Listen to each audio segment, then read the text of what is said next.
Hey everyone! The previous schedule really wasn't working for me, so here we have a revised schedule. You can see me live on Kick at these times. Thanks for stopping in. Happy to see you.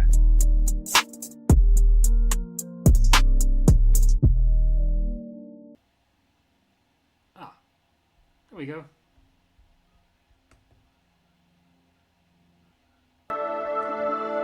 By Hivemind.com. Well, it appears as though it just keeps getting worse for Zohran Mamdani here. And actually, there's a little more to it. Not only is it getting worse for him, but I think he himself is proving that he is not what was advertised. No, he is, in fact, much worse. They ran a real Hollywood campaign in New York City, and of course, when you're controlling every little aspect, when everything's a theater production, you could do take after take after take, you could script the whole thing, and all of a sudden, you're no longer a person. This image is wild to me. First of all, it's very well done. That's number one. Number two, it looks exactly like I would imagine the buses will look like after he empties the prisons and supposedly makes the buses free somehow, some way. So yeah, it sounds like from the title that we're gonna hear some good news, and I'm hoping for that because again, like I say, the fact that he's been voted mayor and his plans. What his plans are for the city will mean my family will be more unsafe than they have been in New York. So I'm hopefully if people are taking him less seriously because he tanked his public image, then that would make it harder for him to get his policies in order, which is good.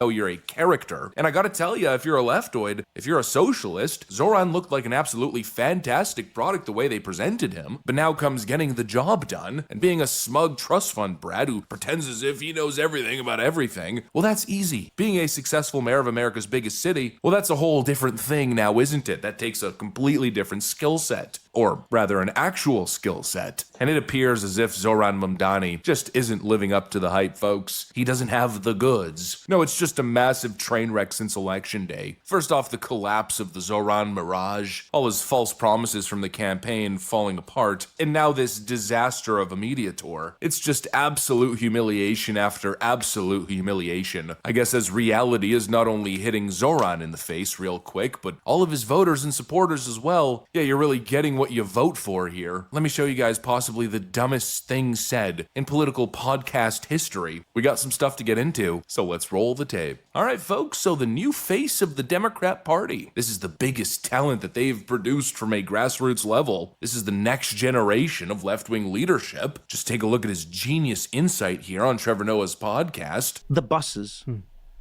Help me understand why faster buses and free buses. So these are the slowest buses in America. Okay. That's Like- not... Okay, having lived both in New York and Florida, I can tell you that's factually inaccurate. Florida is definitely a lot slower than New York's buses. Just saying. Personal experience speaking here. Thank you very much. Anyway, moving on. Like, what do you mean by that? Like the speed that they go? Right, we're talking about an average speed False. in certain parts of Manhattan around 5 miles an hour. There's like that's walking You fast. can like beat the running bus when type you thing. walk. Yeah. Okay, you know what? I stand corrected. I'm not that experienced in taking buses strictly in Manhattan. I could be wrong. So just yeah. That's my commentary. That's my take from personal experience. I have not ridden buses strictly in Manhattan to another place in Manhattan. That's something I have not done. And what we see is that more than 1 million New Yorkers ride the bus. Okay. It costs $2.90. That is out of reach for 1 in 5 New Yorkers. It's crazy to me. When I first moved to New York, my second time from living in New York, because I was born in New York, left, came back. My second time in New York, when I came back, I want to say 14, 15, right? Transportation for the metro was $2 flat, right? $2 flat. So as I was living there, from 14 to when did I leave?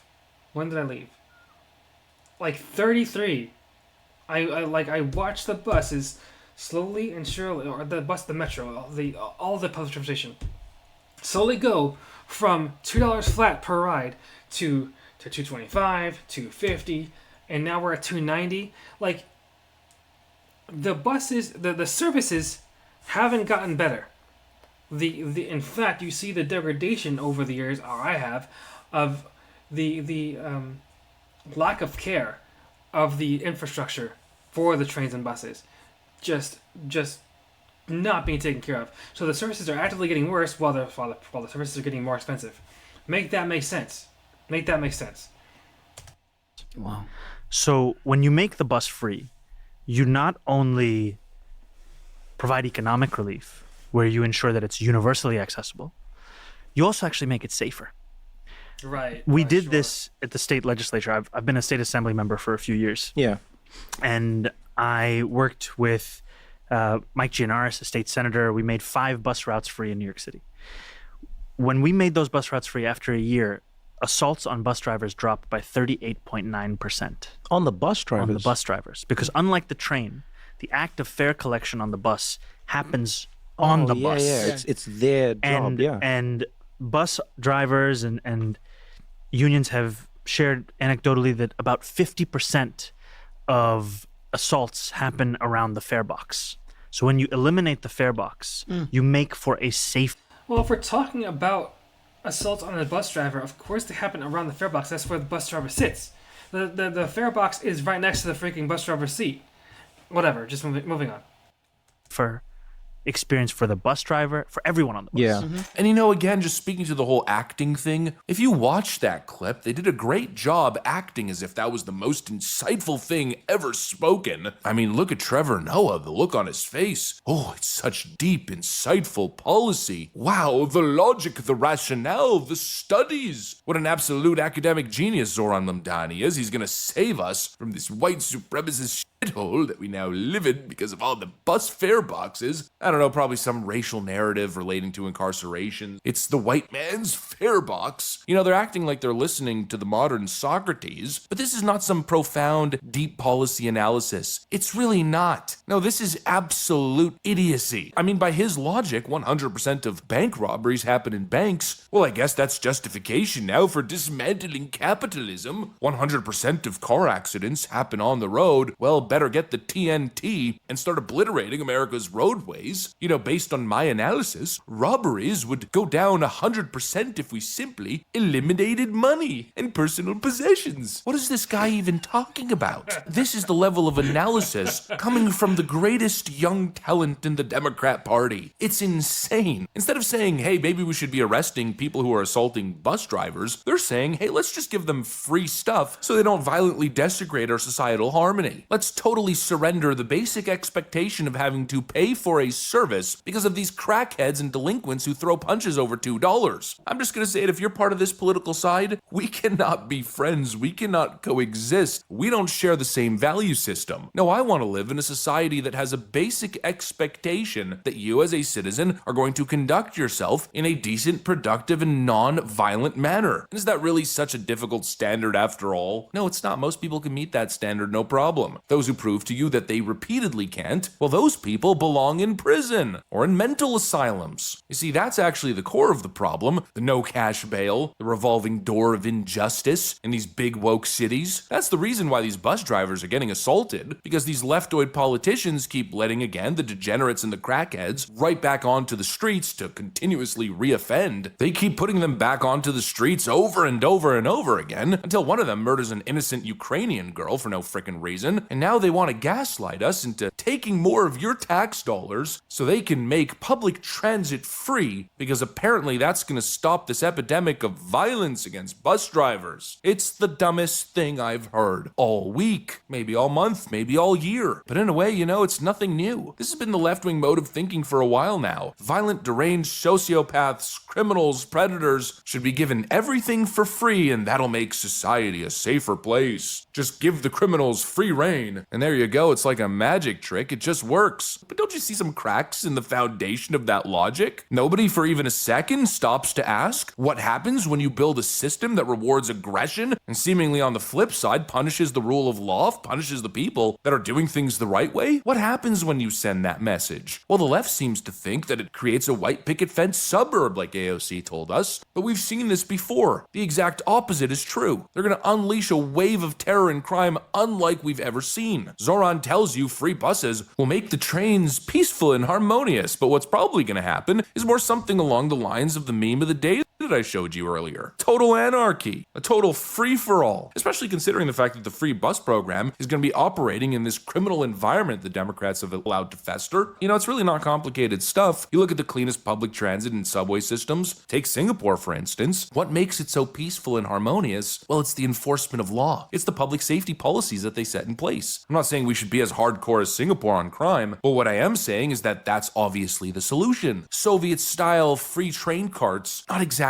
a great idea. Anyways, just a fascinating clip I thought I'd share with you guys. It's just very interesting seeing a group of grown men so enchanted with such leftist la-di-da bullshit.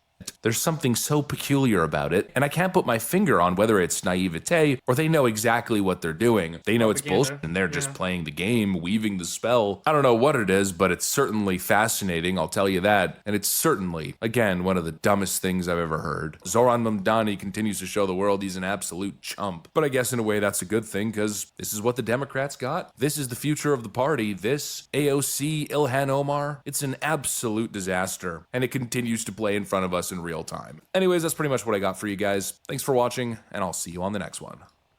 And like I said before, of all the Democrat politicians that I know of by name, John Fetterman, the one who was voted in while he had brain damage, is by far the most respectable Democrat that I can see in the party right now, today.